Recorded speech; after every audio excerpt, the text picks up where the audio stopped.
골리앗이 나와서 이제 이스라엘 군대를 모욕하죠. 나하고 싸울 사람 나와라. 그리고 그 골리앗이 이렇게 한 40일을 조속으로 아침 저녁으로 나와서 싸움을 이제 부추기는데 나가서 싸울 사람이 없어요. 그러면은 하나님을 모욕하고 하나님의 군대를 모욕하고 뭐 지금으로 말하면 교회를 모욕하고 교인들을 모욕하는 이 블레셋이 누구냐? 이거는 뭐 권력 잡은 사람, 혹은 돈 많이 가진 사람, 혹은 뭐 마귀 역사하는 사람, 어쨌든 간에 하나님 대적인데 교회와 믿는 자들을 능욕하는 이런 세력이 있죠. 그게 대표가 이제 골리앗인데요. 골리앗이 싸울 사람 나와라라고 소리 지르는데 끝까지 가만히 있을 수는 없죠. 그래서 사울과 사울 군대가 엘라 골짜기에서 이렇게 고개 숙이고 숨죽이고 두려워하고 있을 때 다윗이 나갑니다. 다윗이 이제 골리앗하고 싸우잖아요. 다윗이 여기 싸우러 나가게 된 동기는 아버지 이새가 이제 형들이 첫째, 둘째, 셋째가 지금 여기 징집이 돼가지고 골리앗하고 싸우는 이 전쟁터에 가 있으니까 심부름을 보낸 거죠. 그 심부름 내용은 이제 식량을 갖다 주고 그 당시에 그 전쟁이라는 게 굉장히 미흡하잖아요. 무기도 제대로 없고 먹는 것도 없거든요. 그래서 식량을 갖다 주면서 살아있는지 무사한지 좀 안부를 알아보도록 해라라고 이제 보낸 거예요. 그래서 다윗이 가서 형들을 만나서 아버지 심부름한 양식은 전해줬는데 거기서 이제 골리앗을 보게 되죠. 골리앗이 큰 그 이스라엘의 전사가 나와가지고 이제 싸우자 이렇게 하는데 겁먹고 다 도망가고 이제 이런 상황이니까 거기서 이제 다윗이 이건 내가 싸워야 되겠다 이렇게 하는 거예요. 그래서 그 세상에 골리앗이라고 하는 이 큰 적이 이렇게 나와서 이렇게 불러내면 사람들 중에는 없으니까 하나님이 이제 다윗을 불러오잖아요. 다윗은 지금 베들레헴의 그 목동, 양치는 목동, 그 다음에 이제 이새의 집에도 그 아들이 8인데 8 중에서 이제 막둥이니까 집에서 양이나 돌보고 아버지 심부름이나 하고 이제 이런 아주 미약한 아들이잖아요. 근데 여기 맨 나중된 자를 앞에다가 뽑아 이렇게 올려 세우죠. 그래서 이제 골리앗이 시작은 미약했고 또 나약한 사람이지만 그런데 이제 골리앗하고 싸우러 이제 나가게 된 거예요. 하나님은 약한 자를 들어서 강한 자를, 또 하나님은 미련한 자를 들어서 지혜로운 자를 물리치시는 그런 하나님인 줄로 믿습니다. 근데 이제 다윗이 이렇게 나가서 싸우려고 딱 하는데 여기 지금 싸워야 되겠다라고 하는 것은 뭐냐면 이건 학교에서 배운 게 아니에요.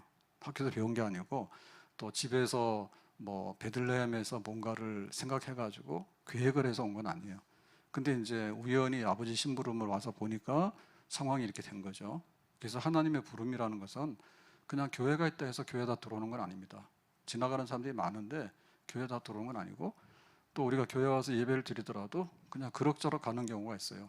근데 이제 인생이 변하는 경우도 있죠. 지금 아주 보면 하나님이 절박하게 우리를 많이 부르는 것 같아요. 칼부림. 그러면 우리는 어떻게 되죠? 성령의 바람. 이런 게 딱 생각이 나죠. 생각이 나긴 뭐나요? 저는 칼부림 그러니까 이거는 성령의 바람. 이게 생각이 나더라고. 그래서 교회가 때를 만났구나. 야, 정말 세상이 그렇게 막 휘두르고 막 피 흘리고 이렇게 된다면은 교회는 거룩한 바람이 불어서 참 평안과 하나님의 그 위로와 축복이 막 차고 넘쳤는데, 야, 정말 교회가 앞으로 잘 되겠다, 잘 돼야 되겠다라는 생각이 들더라고요. 네, 들더라고. 그러니까는 이제 하나님의 부르심이라고 하는 것은요, 현장에서 느끼는 바가 있는 거예요. 세상에 칼부림이 많냐? 그러면 정말 교회 가서 편안하게 평강 중에 살아가는 이런 거를 좀 맛봐야 되겠다. 이런 게 도전이 오면 되는 거예요. 부부간에도 이제 둘이서 잘 살아보려고 애를 쓰는데 안 되잖아요. 안 되는 거 아시죠? 네, 안 됩니다.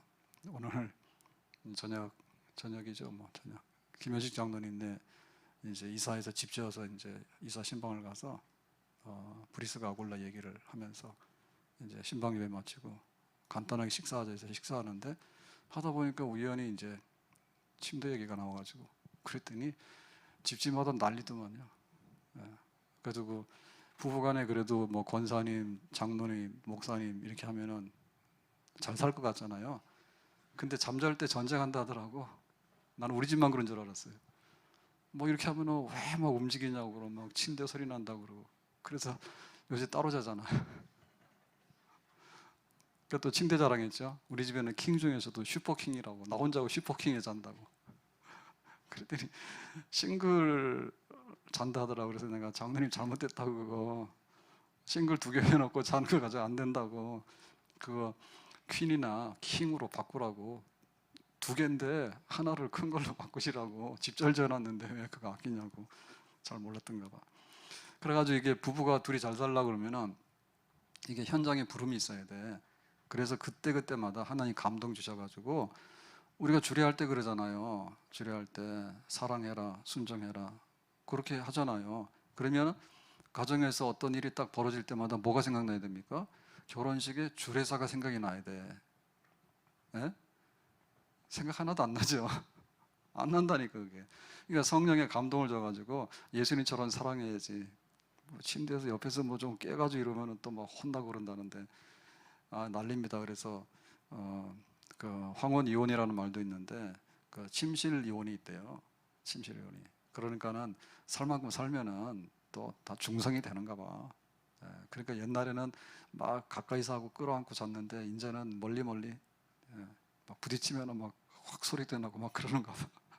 그러니까 이게 성령께서 감동 주셔가지고 사랑하려면 어떻게 되느냐? 예수님처럼 사랑해야 되니까 피 출출 흘려야 되는데 닿기만 해도 그냥 닿기 전에도 그냥 소리 났다 해서 움직였다 해가지고 막 뭐란다. 그리고 순종을 해야 되는데 순종하려면 죽도록 순종해야 되잖아. 근데 죽도록이 아니라 완전히 기세등등해가지고 막 숨소리가 막 나는 거예요. 숨도 쉬지 말라니까 순종할 때는. 그리고 그냥 가만히 있으라니까. 예? 근데 이게 안 되는 거야. 현장에서 그걸 받아들여야 되거든요. 교회 와서 보니까 참 기도해야 되겠다.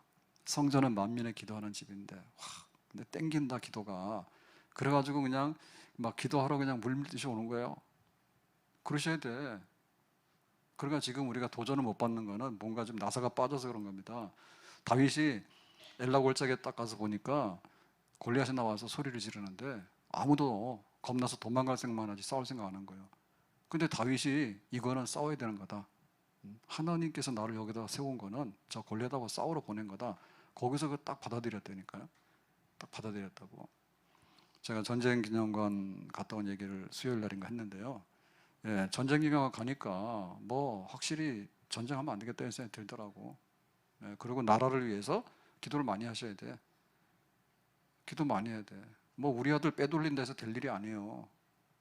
그리고 우리가 세금 내면 국방비가 거기에 많이 들어가잖아요. 근데 그거에 대해서 될 일이 아닌 거예요. 이거는 뭐 지도자 혹은 뭐 국군의 책임자, 국방의 책임자 뭐 이렇게 잘 해가지고 다 잘해서 뭔가 돌아가야 되지. 뭐 드론 사다가 띄웠더니 육군들 드론에서 띄웠더니 떨어진답니다 그냥. 그래서 알고 봤더니 분명히 국산을 납품을 받았는데 안에를 열고 봤더니 중국산이래. 그러니까 중국산 갖다가 대충 조립해서 갖다 놓는가 봐. 그런 식으로 해가지고 그 제대로 되겠어요. 최고의 어떤 그런 걸 가지고 해도 국방이 김정은이가 해가지고 막 협박하는데 니네 아무 소용없다가 아니에요. 그럼 우리가 도전을 받아야 될 거 아니에요. 그러니까는 하나님의 부르심은 현장에서 받아야 되는 거예요. 현장에서. 예? 내가 국가를 위해서 어떻게 될까? 내가 교회를 위해서 뭘 해야 될까? 정말 예배 시간에 와서 참 예배가 소중하고 귀하구나. 그런 깨닫고 칼부림하는 세상이 뭐냐? 성령의 바람이 불어야 되는데 이래가지고는 이게 바로 다윗이죠. 그래서 이제 하나님이 다윗을 딱 뽑아가지고 골리앗하고 싸우라고 했어요. 그랬더니 싸우기 전에 골리앗하고 싸우기 전에 싸워야 될 게 있습니다. 그게 뭐냐? 2가지가 있는데요. 첫 번째는 뭐냐면 형들이 야 막둥이 여기 와서 여기 나타나면 안 돼. 그래서 막 혼내키는 거예요. 그 다음에 사울 왕이 불러다가 다윗 네가 지금 싸우겠다는데 야 너 그거 어려가지고 안 되겠네. 그렇게 해서 막는 거예요. 골리앗하고 싸우기 전에 본 시합이 있기 전에 예비적인 시합이 있는 거예요. 이거부터 이겨야 돼. 그래서 우리가 작은 걸 이겨야지 큰 걸 이기는 겁니다. 아멘. 우리가 저기 금요일 날 기도회 자리에 오고 이거 안 하면은 주일 예배 제대로 못 드려요. 근데 가르친 대로 안 한다니까. 주일날 예배 그 기도 순서 맡으면 평상시 기도를 다 하셔야 돼요. 그것도 안 되면은 기도 순서 맡아 됐으면 금요일이라도 와서 기도하는 척이라도 해야 돼요.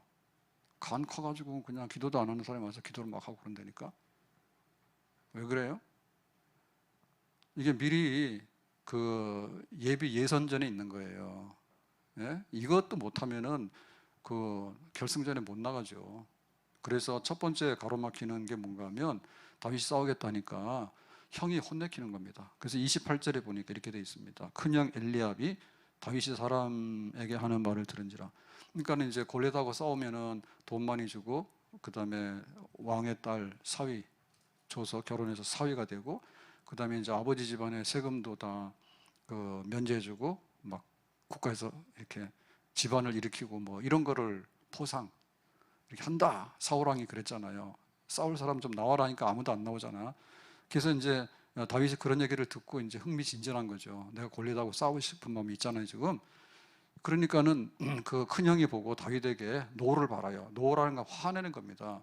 화를 막 뻘컥 내면서 네가 어찌하여 이리로 내려왔느냐? 네가 지금 아버지 심부름 왔으면 이거 음식이나 전해주고 그 다음에 아버지한테 빨리 가가지고 형님들 무사합니다. 그거는 하지 여기서 왜 남아가지고 얼짱얼짱하고 전쟁터에서 이렇게 시간 보내고 있냐. 화를 내면서 막 그러는 거예요. 들에 있는 양들을 누구에게 맡겼느냐. 너는 지금 들에 가서 양칠 사람인데 지금 여기 전쟁터에 와가지고 자꾸 끼우기도 하면 되냐. 그러면 안 된다는 거죠. 그러니까는 다윗을 뭘로 봤어요? 촌 정말 목동으로 온 거죠. 너는 시골 목동밖에 안 돼. 빨리 가 그런 거죠. 내 교만과 내 마음의 완악함을 아노니 그랬죠. 교만과 완악함이라는 게 뭘까요? 네가 전쟁을 구경하러 왔도다. 그러니까 이 전쟁터의 심각성을 모르는 그러니까 네가 좀 아주 마음이 완악한 거야. 전쟁이 장난인 줄 아냐? 저 골리앗을 보라고 저 싸우겠냐고. 그 다음에 교만 있죠. 영웅심내에 의해 가지고 내가 한번 해볼까라고 하는. 네 교만하든 간에 마음이 완악하든 간에 철부지라 너는. 네가 지금 여기 와가지고 전쟁터에서 끼웃거릴 수 있는 그런 상황이 아니야. 큰형이 하는 얘기는 서열로 누르는 거야. 서열로. 너 8번째 막둥이잖아. 집에 가서 애나 보고 양이나 보고 아버지 말이나 들어. 그렇게 눌러버리는 거예요. 그래가지고 다윗이 형님 알겠습니다 하고 집에 가면 어떻게 돼? 자기는 다시 베들레헴의 목동으로 돌아가는 거죠. 다윗이 그거 안 하죠. 그래서 우리가 이 극복해야 될 것 중에 첫 번째가 뭔가 하면 세상의 어떤 질서 내지는 어떤 서열과 육신적인 어떤 거 있잖아요. 야, 너 대학 어디 나왔어? 그러니까 너 밑으로 가. 너 출신이 어디냐? 너는 거기는 안 돼. 뭐 이런 거 있죠. 예? 집안에서도 야, 네가 뭐 교회를 나가냐? 뭐 이렇게 가지 마. 뭐 이런 식으로 해가지고 그냥 아버지 이름으로 혹은 뭐 형의 이름으로.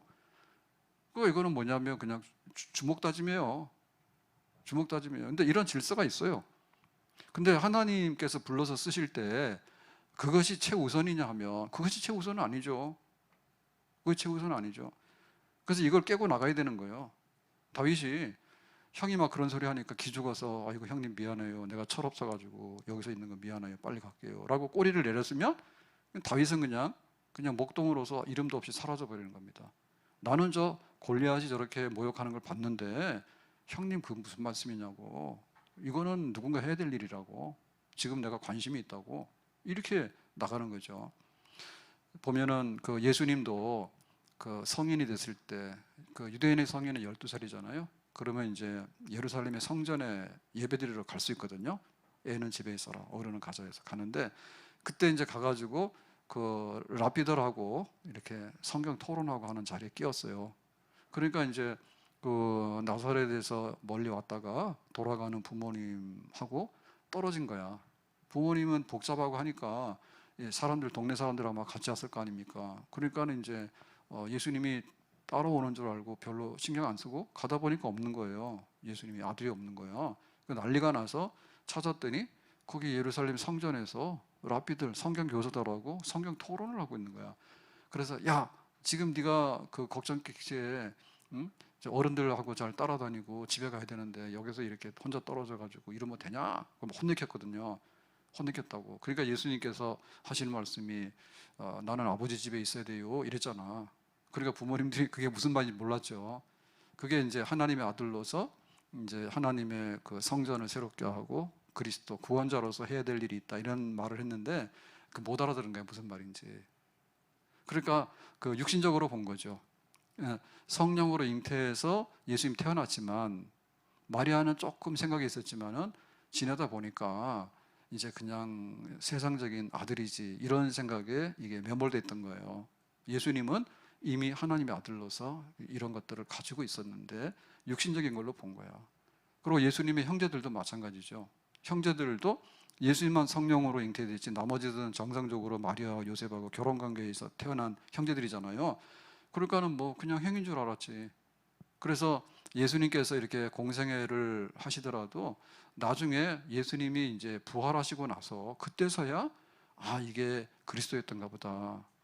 형 예수가 장남이 그냥 우리 육신의 형이 아니라 하나님이 보내신 구원자 그리스도였는가 보다라고 해서 그때서야 이제 이 마음의 문을 열고 그때 이제 예수님을 따르는 그런 제자가 되는 거예요. 그전에는 그냥 육신적인 혈육 관계와 혈연 관계로만 파악을 했어요. 요셉도 마찬가지인데 어느 날 꿈을 꿨어요. 그래서 막 곡식단이 절합니다. 그랬더니 그 다음에 뭐 해와 달과 11개의 별이 절합니다 했더니 형들이 싫어하죠. 야, 우리가 어떻게 너한테 절하냐.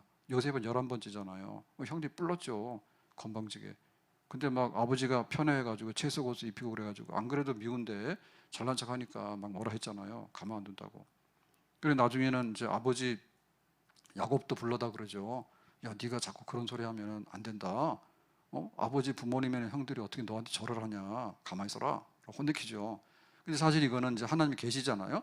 그래서 나중에 이제 요셉이 노예로 팔려갔지만 나중에 이제 그 야곱의 가정을 일으켜 세우고 그 애굽에서 정착해서 이제 출애굽할 때 그 요셉의 그 후광 때문에 고센 땅에 살게 되고 나중에 민족으로 성장할 수 있는 이런 하나님의 큰 섭리가 있는 꿈의 계시잖아요. 꿈을 통한 계시잖아요. 근데 그거를 몰라가지고 그랬던 거예요. 야, 네가 무슨 그런 얘기를 해. 네가 11번째인데 그런 얘기하면 안 돼. 라고 막 꿀밤 맞잖아. 그래서 우리가 하나님 앞에 뭔가를 부름받아서 뭔가를 하려고 할 때 우선에 그런 거 나보다 좀 뭐 잘난 사람 혹은 뭐 우리 형님, 우리 아버지 뭐 누가 이렇게 얘기를 하는데 하여튼 간에 해야 될 일이 딱 보이는데도 불구하고 거기서 가로막고 서서 그러면은 그냥 뭐 할 수 없지 뭐 내가 뭐 월급쟁인데 이런 말 하지 말아 했죠. 예? 월급쟁이가 얼마나 하기 어려운데 그리고 월급쟁이도 뭐 운명이 앞으로 어떻게 될지 어떻게 알아요. 그러니까는 그냥 내가 뭐 월급도 이거밖에 안 되는 사람인데 이런 식으로 하면 안 된다니까. 그런 식으로 하면 안 된다니까. 그리고 뭐 교회 왔을 때도 뭐 장로님도 계시고 권사님도 계시네. 핑계할 때 그런 얘기 한다니까.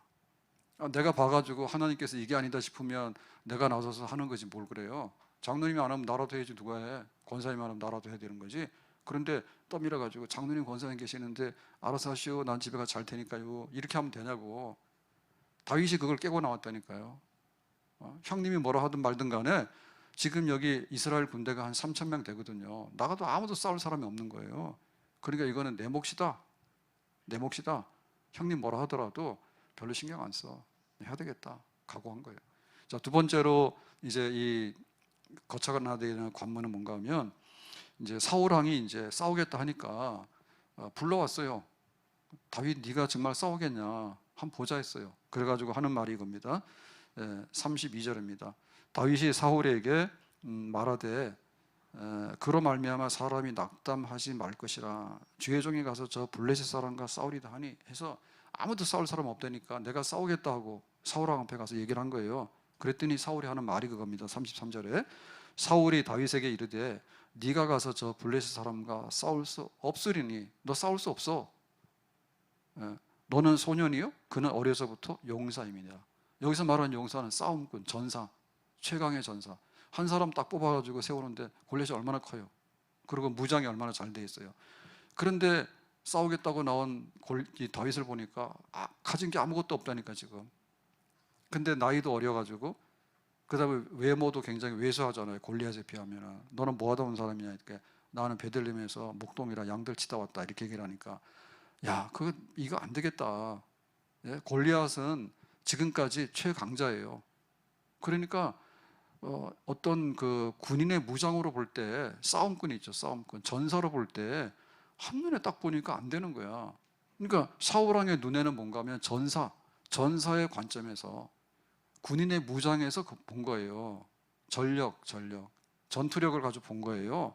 싸움을 얼마나 잘했는가를 보니까 기가 막힌 거지. 그래서 한마디로 안 될 것 같아 라고 얘기를 했지. 그러니까 이제 이것이 뭐냐면 육신적인 전쟁의 개념으로 보면 그렇습니다. 육신적인 걸로 보면은 우리가 어떤 걸 하더라도 체급이 있잖아요. 무거운 헤비급하고 제일 가벼운 급하고는 안 하잖아. 씨름을 하는데 그런 식으로 합니까? 그건 싸움이 안 되잖아요. 그 무기를 보면 알잖아. 무기. 핵무기 가진 사람하고 소총 가진 사람하고 싸우면 돼요, 안 돼요? 안 되잖아요. 싸울 것도 없는 거예요. 예. 그러니까 사울은 그런 관점에서 볼 때 다윗 안 되겠다라고 돌아가라 한 거야. 근데 다윗이 나는 싸울 수 있다라고 얘기하는 거거든요. 영적인 전사로서 내가 이길 수 있는 답이 있어요 라고 말하는 거잖아요. 그렇기 때문에 우리가 이렇게 육신적으로 너는 뭐 막둥이니까 안 되고 집에 가서 아버지 심부름이나 하지 이런 험한 일 하면 안 된다 이런 거 넘어가야 되고, 그 다음에 이제 야 너는 싸우려고 할 때 보니까 도무지 싸울 만한 어떤 전력이나 객관적인 자료가 부족해. 이력서를 보라고. 이력서를 보라고. 근데 이거 가지고 안 된다고. 예? 교회에서 일꾼을 뽑는데 보니까 이거밖에 안 되는 거예요. 기가 막히잖아요. 그거 세상의 이력서지. 우리가 가져야 될 건 신앙의 이력서가 있어야 돼. 신앙의 이력서가 있어야 되고 영적인 전투력이 있어야 돼. 영적인 전투력. 믿음이 어디서 나와? 하나님 말씀을 내가 알고 묵상함으로 인해서 믿음이 나오잖아요. 그죠? 너 성경 좀 아냐? 모르지. 성경 알더라도 지식으로만 알지. 그래서 막상 현실에 딱 부딪히게 되면 아무것도 생각 안 나는 거야. 너 기도하냐 그랬더니 밥 먹을 때 기도하지. 근데 너 히스기야처럼 죽는다고 하면 기도하냐고 하면 안 하지. 그게 얼마나 차이가 나냐고. 그러니까 사울이 본 건 그거죠. 그냥 세상적인 이력서와 겉모양을 가지고 본 거지. 근데 진짜로 하나님이 쓰는 사람은 속을 보는 거고 신앙의 이력서를 보는 거고 어려울 때 믿음을 보는 거고 어려울 때 기도하는 걸 보고, 지금 이 골리앗을 이길 수 있는 것은 그냥 싸우면 안 돼요. 칼과 창으로 싸우면 안 돼요. 그래서 물맷돌 가지고 싸우잖아요. 싸움의 비결이 다른 거잖아요. 다시 말하면 경건의 능력을 가지고 우리가 싸우는 거잖아요. 그거를 이제 극복하고 다윗이 싸우겠다고 나가는 거예요. 이게 두 번째 관문인 거예요. 그래야지 이제 골리앗하고 맞설 수 있는 본 싸움의 현장에 나갈 수가 있는 겁니다. 자, 그래서 이제 다윗이 사울 왕이 안 된다 하니까 나는 됩니다라고 변증하거든요. 변증하거든요. 자기 주장을 해야 될 거 아닙니까? 그 주장하는 내용이 그겁니다. 34절에 다윗이 사울에게 말하되 주의 종이 아버지의 양을 칠 때에 사자나 곰이 와서 양떼에게 새끼를 물어가면 그랬죠. 그러니까 자기의 삶 속에서 내가 경험한 거, 내가 영적인 전투력, 골리앗을 이길 수 있는 증거가 있다. 그거를 이제 가져오는 건데, 그거는 양치는 사람은 양치는 걸 가지고서 말할 수밖에 없어. 농사 짓는 사람은 농사 짓는 삶의 현장에서 내가 하나님을 체험한 것을 말할 수밖에 없고, 아멘. 가정주부는 가정주부로서 자기 삶 속에서 체험한 하나님을 말할 수밖에 없는 거예요. 아멘. 삶의 터전에 있는 거예요. 예. 그래서 다른 얘기는 있을 수가 없잖아요. 내가 양 치는 사람이 무슨 바다 가서 고기 잡는 얘기를 하겠습니까? 양을 칠 때 뭐가 나타나냐면 가끔 사자나 곰이 와요. 왜냐하면 이거 양 잡아먹으러 오거든요. 예. 그 당시에는 이 맹수들이 여기 지역에, 베들레헴 지역에 많이 나타났대요. 그러면은 이제 제일 연약한 게 새끼들이잖아요. 약한 걸 공격하잖아요. 그러면 누가 막아야 되나? 양들이 막을 수 있냐? 못 막잖아요. 그러니까는 목동이 막는 거예요. 35절 내가 따라가서 그것을 치고 그 입에서 새끼를 건져내었고, 그러니까 이제 1차적으로 와서 딱 물었거든요. 사자가 이제 물고서 이제 가는 거죠, 먹으러. 그럴 때 목동이 그걸 알고, 다윗이 그걸 알고 그것을 치고 입에서 새끼를 건져냈는데 뭘로 치겠어요? 가까이 오면은 막대기로 치는 거고, 멀리 있으면은 물매 있죠. 물매를 가지고 돌을 넣어가지고 돌리면은 이게 이제 그 원심력으로 멀리 날아가잖아요. 그죠? 날아가는 거. 화살 같은 거는 정교한 무기고, 화살 같은 게 없으면 물매로 해가지고 싹 돌리면 가잖아요. 그런 거 가지고서 내가 그 잡혀가는 새끼 양들을 맹수의 입에서 건져냈다고. 그러니까는 자기의 그 싸움의 현장 있죠. 맹수하고 싸움의 현장에서 자기가 어떻게 그거를 이겼는가에 대해서 다윗이 상세하게 얘기하는 거예요. 그러니까 이건 이론이 아니라 현장이죠. 체험이죠. 삶의 체험이죠. 그거를 상세하게 얘기하는 거예요. 내가 사자나 곰도 물리치고 양들을 내가 보호한 그런 능력이 있는 사람이라고. 그러면서 36절에 주의 종이 사자와 곰도 쳤은 즉 살아계신 하나님의 군대를 모욕한 이 할례받지 않는 블레셋 사람이니까. 그죠? 사자나 곰이 온 거는 이거 양 하나 잡아먹으러 온 거예요. 근데 양 그냥 주기가 아까운 거야. 양 하나가 얼만데, 재산인데. 그러니까 양을 위해서 내가 목숨을 걸고 사자와 곰으로부터 건져냈다 그거죠. 근데 지금은 뭐냐? 골리앗하고 싸우는 거는 골리앗이 이스라엘 군대를 욕하는데 지금 여기 한 3천 명 모았단 말이에요. 다 해서 모아놓은 게. 그리고 뭐예요? 하나님의 이름을 욕하잖아. 그러면 여기에 걸린 건 뭡니까? 양 새끼 한 마리의 몸값이에요? 아니면 지금 이스라엘 3천 명의 군대와 함께 이스라엘 민족의 전체 인구는 더 많을 거 아니에요? 뭐 몇십만, 백만 이렇게 될 거 아니에요? 그러면 블레셋 사람들한테 지면은 100만 명의 사람들이 재산도 다 뺏기고 목숨도 뺏기는 거잖아. 그러니까 얼마나 중대한 이게 이익이 걸린, 목숨이 걸린 싸움입니까? 그러니까 내가 이거를 보고 지나갈 수가 있겠냐는 거죠. 새끼 양 하나 먹으려고 해도 내가 아까워서 가서 뺏어오는데 지금 골리앗이 와서 블레셋 사람들이 와서 다 먹으려고 하는데 거기에 대해서 내가 내놓을 수 없지 않냐, 싸워야 되지 않느냐. 하나님의 군대를 모욕하는 이 할례받지 않는 블레셋 사람, 골리앗도 아니에요. 할례받지 않는 블레셋 사람, 저 이방인 중에서 더러운 불결한 이런 종류가 이렇게 이스라엘을 협박하고 하나님을 모욕하는 데 대해서 곰하고 사자하고도 싸웠는데 골리앗하고 안 싸울 수가 있느냐. 내 싸울 거다. 싸울 거다. 그가 그 짐승의 하나와 같이 되리다. 이건 내가 이긴다는 얘기죠. 이긴다는 얘기죠. 그래서 막대기를 치든지 물맷돌로 치든지 간에 사자를 물리치고 이렇게 새끼를 구해온 것처럼 내가 저 골리앗을 쳐서 내가 기어이 다 살리고 보호하겠다. 그렇게 하는 거죠. 37절에 다윗이 이르되 여호와께서 나를 사자의 발톱과 곰의 발톱에서 건져내셨은지 그랬죠. 사자 굉장히 강합니다. 근데 곰은 더 강합니다. 더 강합니다. 근데 다윗이 싸우는 방법이 있잖아요. 사자하고 가서 맨손으로 싸우면 안 되죠. 그죠? 그러니까는 물매를 던지거나 이런 식으로 싸우죠. 근데 이 사자의 발톱과 곰의 발톱은 굉장히 강하거든요. 날카롭단 말이에요. 정말 치면은 그냥 죽을 수 있는 거죠. 그럼에도 불구하고 싸우는 방법이 있기 때문에 그런 식으로 싸우면은 맹수도 도망가죠. 예, 돌 맞고 이러면은 도망갈 수밖에 없죠. 멀리서. 막대기 가지고 접근을 못하게 하면은 맹수도 도망갈 수밖에 없어요. 그러니까는 건져내셨은즉이라는 얘기는 뭐냐면 내가 그러한 이런 그 결과물이 있다는 거죠. 결과물이 있는 거예요. 그리고 이 블레셋 사람의 손에서도 건져내시리이다. 그러니까 곰이나 사자가 블레셋 골리앗하고 이렇게 바뀌어지는 거죠. 그리고 볼 때 다윗의 눈에 볼 때는 곰이나 사자나 블레셋이나 다 동급이에요. 곰도 컸고 골리앗도 크고 곰도 발톱이 날카롭고 이 골리앗이 들고 있는 창과 칼도 날카롭고 거기서 거기야. 근데 어쨌든 간에 하나님께서 나와 함께 하심으로 인해서 내가 그걸 물리쳤기 때문에 옛날에는 곰과 사자를 이겼다면 지금은 골리앗 이길 수 있다. 믿음으로는 이 문제가 안 된다. 지난날도 건져내셨고 지금 골리앗하고 싸우더라도 내가 조금 있다 건져낼 거다. 그런 거죠. 그러니까 여기에 보면은 이 다윗이 형들이 야 막둥이 너 이런 말이 지금 안 되죠. 형들은 사실은 이 양치지도 않았을 뿐더러 양을 쳤다 하더라도 곰이나 사자 오면은 오늘은 그냥 가야 되겠네 하고 보따리 써서 왔겠죠. 뻔해요. 근데 동생한테 와서 뭐라 할 때는요 사정없이 뭐라 해요. 내가 큰형인데 네가 그러면 되냐 이렇게 얘기를 하는데 사실은 곰과 사자가 나타났으면 이 큰형도 도망갈 놈이요. 다윗은 안 그랬어. 그러니까 이거를 가지고 와서 이제 경건의 능력이 있죠. 그걸 가져와서 사울왕한테 말하는 거예요. 이게 믿음인 거예요. 근데 이 믿음은 자기가 한 번도 안 해본 믿음이 아니라 이미 경험한 믿음이야. 경험한 믿음인 거예요. 그러니까 이건 뭐냐면 살아있는 믿음인 거예요. 한 번도 내가 해보지 않은 걸 하겠다는 게 아니죠. 기도하니까 지난번에도 하나님께서 병들었는데 고쳐주더라. 기도하니까 지난번에도 굉장히 양식이 떨어졌는데 하나님께서 일할 수 있는 기회를 주시더라. 기도하니까 형 에서가 칼을 들고 왔는데 칼 내려놓고 화해하는 일이 있더라. 지난번에도 믿음으로 그렇게 됐으니까 지금도 하나님의 이름으로 나가면 곰이나 사자나 골리앗이나 똑같은 거지. 하나님이 함께 하시면 이기는 거고 나는 그렇게 믿는다 하고 이제 나가게 되는 거죠. 경건의 능력으로서 답을 하는 거예요. 경건의 능력으로서. 우리에게 이런 것들이 있어야 돼요.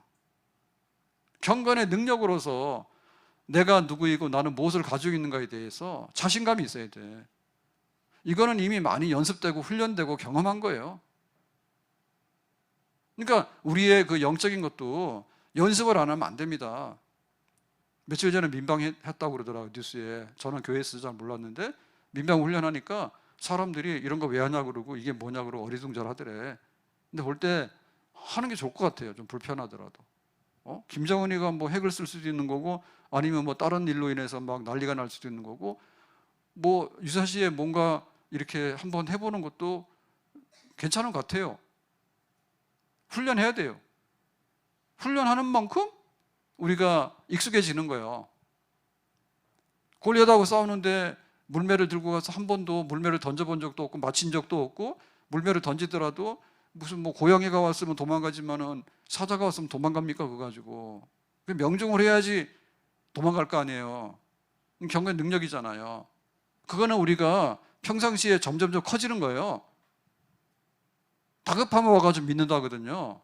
좋지요. 그런데 무슨 풍선 같은 거는 힘이 없잖아요. 예? 풍선 같은 거 힘이 없잖아요. 뭐가 들어있는 것 같은데 뭐 뻥 터져버리잖아요. 그러니까 그 믿음이 진짜 믿음이 되느냐? 아니지. 그래서 평상시에 그 생활 속에서 경건의 능력이 훈련이 돼야 됩니다. 칼부림은 극단적으로 나오는 거예요.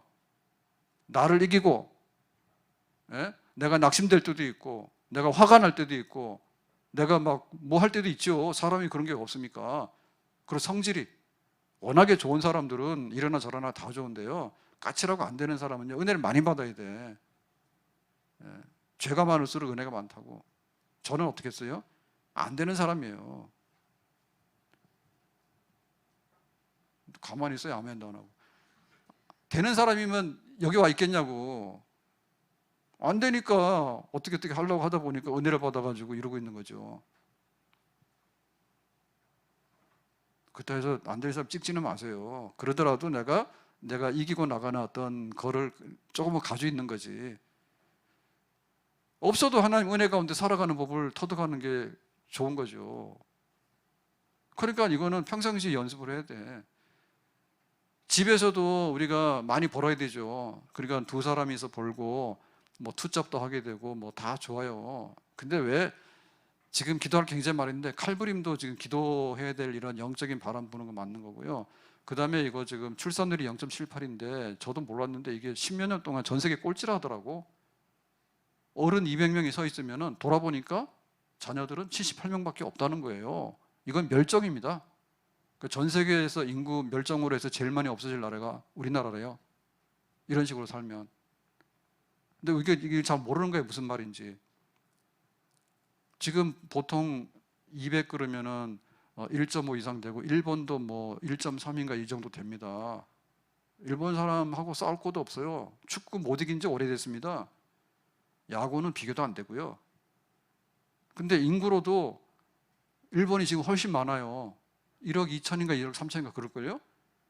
그러니까 우리는 생각할 때 항상 외놈 그러니까 굉장히 막 이렇게 적양 같았잖아요. 근데 보니까 그게 아니더라고. 경제 규모도 그렇고 인구 자체도 지금 우리가 남한이 5천입니까? 북한 인구 거의 없잖아요.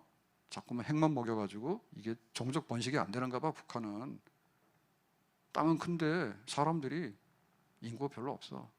밥을 줘야지 먹지. 밥도 안 주고 자꾸 핵무기만 주니까. 그러니까 이게 보면 인구수가 결국에 국력입니다. 이게 인구수가 국력입니다. 그리고 똑똑한 놈도 확률적으로 나오는 거지. 한국 사람 유전자가 뭐가 좋겠어요, 더 이상. 예? 1%면 1% 나올 수 있는 근접한 거지. 인간이 거기서 거기지 뭐가 또 다르겠습니까? 대부분 보면. 그러니까 일단 간에 인구가, 그래서 중국 같은 데서 인구가 10억 되면요, 참 놀랍죠. 축구를 왜 이렇게 못하는 거야? 1억 중에 하나만 뽑으면 되는데 베트남한테 줘? 중국 축구는. 난리가 났어. 왜 그런지 모르겠다고. 아무리 지원을 해도 안 된다. 그랬더니 뭐 부정부패가 많아서 그렇다나 이렇게 상부 조작을 하고 이래가지고 뭐 이상한 소리 하더라고. 아무튼 간에 우리의 그 현장 속에서 훈련이 되어지면서 지금 왜 결혼을 잘 안 하느냐, 혹은 못 하느냐, 혹은 뭐 출산율이 왜 떨어지냐 이런 거 할 때 보면 근본적으로 우리의 생활 자체가 어떤 그 생명력 같은 것들을 많이 잃어버려서 그렇습니다. 잃어버려서 그렇습니다. 교회 와서도 예배가 아닌 거예요. 등급이 정말 하나님을 만나고 이사야가 이 영광의 보좌에 계신 하나님을 본 것처럼 그런 예배를 드리는 생애 마지막 예배, 이런 걸 드릴 수 있는 거고, 우리가 기도를 하는데 기도를 왜 하나 몰라? 한번 가서 해보세요. 변호사 해가지고 뭐 하면은요, 요즘에 누구냐, 금쪽인가 뭔가 뭐 있잖아요. 상담 나와서 혼자 다 하는데 무슨 상담을 혼자 다 합니까? 케이스가 얼마나 많고 한데. 근데 보면은 거기도 그렇다며요. TV 나와서 하는데 인기가 있어가지고 진짜 그 진료받으려면은 뭐 시간당 얼마라더라? 어마어마하게 많더라고, 돈이. 근데 우리가 이게 해결하려고 하는 이런 문제들 있잖아요. 변호사 선임하고 뭐 이런 것도 있지만 그 안 되고 하는 문제들은요, 하나님께 기도할 수 있는 길이 있는데 이런 것들이 얼마나 이렇게 큰 경건의 능력이 되는가. 그래서 그 집에 있는 주부들도 마찬가지지만은 뭐 새벽도 그렇고 저녁도 그렇고 우리가 아낌없이 이 사자와 곰을 만났을 때 어떻게 내가 막대기로 치든지 간에 물매로 던지든 간에 내 소중한 것을 지키고 이기는 연습과 이기는 경험, 이거를 왜 하는가?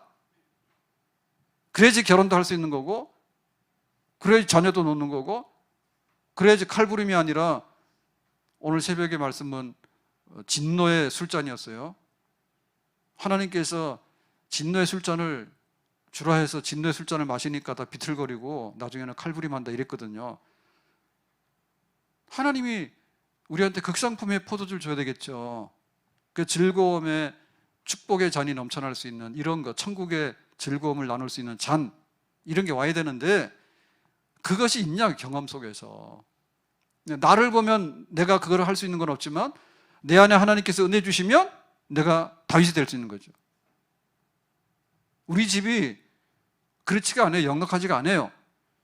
근데 다윗처럼 그 생활의 터전에서 하나님을 경험했던 그런 은혜가 있게 되면 우리 가정 식구들이, 우리 영이 살게 되고 경건의 능력이 살게 되면 우리 가정이 이 시대를 이겨나가면서 다 극복을 하고 나갈 수 있는 그런 가정이 될 수 있는 줄로 믿습니다. 우리의 싸움은 혈과 육에 대한 것이 아니라 하늘의 권세 잡은 악의 영들에 대한 것이다. 기드온이 미디안하고 싸우자 해가지고 나오라 하니까 사람들이 나오긴 나왔어요. 32,000명이. 근데 하나님께서 데리고 간 거는 300명이거든요. 22,000명은 겁나니까 싸우기 싫은 거예요. 그냥 억지로 와서 눈치 보고 있는 거예요. 도움이 안 돼, 가라 했어요. 10,000명 중에서도 물 마셔라 했더니 목마르니까 정신없이 무릎 꿇고 막 물을 먹는 거예요. 그런 정신 가지고는 싸우지 못한다. 그러니까 무릎을 꿇지 않고 손으로 떠가지고 이렇게 주변을 살필 수 있는, 자기를 분별할 수 있고 상황을 분별할 수 있는, 군사 될 수 있는 사람 뽑으라니까 거기 300명인 거야. 그래서 우리가 골리앗하고 싸우러 나갈 때 왜 다윗이 적합한 사람인가는 다윗이 다윗다움으로 준비한 모습이 그 안에 있었기 때문에 나는 싸울 수 있어요 라고 얘기한 거죠. 형이 볼 때 막둥이 너 집에 가, 아버지가 심부름이나, 형님 나 그게 아니라 싸울 수 있어요. 사울왕이 볼 때 너는 뭐 아무런 그 무장도 없고 저렇게 싸움꾼인 골리앗하고 비교가 안 되겠는데 할 때 그런 말씀하지 마세요. 사자나 곰이나 별 차이가 없습니다. 골리앗이나 저 할례받지 않는 블레셋 사람 저거 하나를 못 이겨가지고 그러겠습니까? 나는 할 수 있습니다. 하나님이 약한 자를 들어서 강한 자를 물리치시고 하나님 미련한 자를 들어서 지혜로운 자를 물리치시는데, 하나님 준비한 사람인데 내가. 모세가 나이 80에 바로왕한테 가가지고 내 백성 해방시키라 해서 나가잖아요. 그럴 때 40년 동안에 미디안 광야에서 목동 생활하면서 자기가 이 목자로서 살았는데 그 40년 동안의 훈련이 하나님의 지팡이를 바꿔잡는 훈련이었어요. 이게 지금 볼펜인데 이게 지금 하나님의 막대기로 변화되는데 모세는 40년 걸렸다니까요. 40년 동안에 그 미디안 광야에서 목동 생활하면서 목자의 지팡이를 들고 다녔는데 하나님께서 애국으로 보낼 때 하나님의 지팡이를 가져가라 하니까 모세의 지팡이에 의해서, 믿음에 의해서 바로왕을 굴복시키고 출애굽의 그 강한 역사를 일으킨 거지. 다윗이 지금 10몇 살밖에 안 되는 소년이거든요. 위에 형님들이 쫙 있는데 다윗이 목동 생활하면서 집안에서 이렇게 경건의 능력을 터득하고 가지고 있는지 형님들도 미처 몰랐어요. 사울왕이 그 수천 명의 군대를 지금 모집해서 싸우면은 사위 삼겠다 하고 돈 주겠다 하고 이렇게 했는데도 아무도 나올 수 없는데 다윗을 보니까 기가 막히잖아요. 야, 네가 어린 아이가 아무것도 없는 것 같은데 어떻게 싸우겠냐고, 그만두고 집에 가라 했더니 아니라고 얘기하잖아요. 다윗은 자신이 있었어요.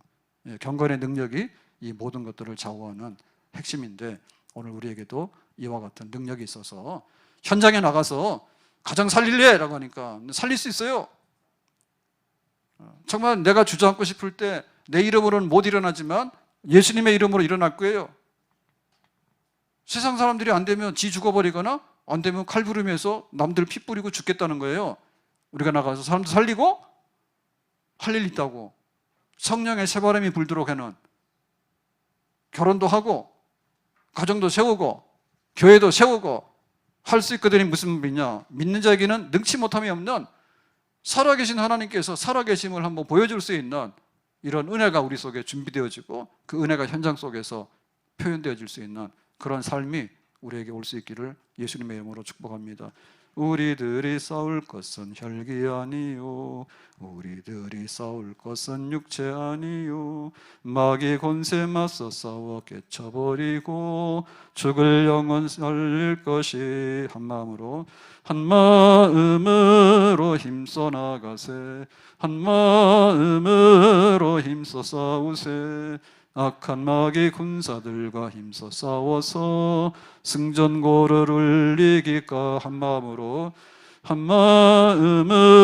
힘써 나가세, 한 마음으로 힘써 싸우세. 악한 마귀 군사들과 힘써 싸워서 승전고를 울리기까지. 다윗이 나가는데 골리앗하고 싸우기 전에 형들도 물리치고 사울왕도 물리치고 당당하게 뚫고 나가는 이러한 모습이 우리 속에서 살아날 수 있기를 다시 한번 주님의 이름으로 축복합니다. 기도합니다. 오늘 주신 말씀과 같이 다윗이 싸우겠다고 나갈 때 정말 가로막히는 장애물들이 있었는데 경건의 능력과 자기가 양과 그 다음에 사자와 곰들 사이에서 어떻게 목자로서의 그런 능력을 가지고 있었는지를 증거하면서 이제 나갑니다. 오늘 우리에게 경건의 능력이 우리의 삶 속에서 준비되어지고 연습되어지고 경험되어지고 그래서 현장에서 부름받을 때마다 일당백의 역사를 감당해낼 수 있는, 세상을 깜짝 놀라게 할 수 있는 경건한 사람, 믿음의 사람으로 우리가 쓸 수 있도록 은혜 주시기 원합니다. 예수님의 이름으로 기도합니다. 아멘.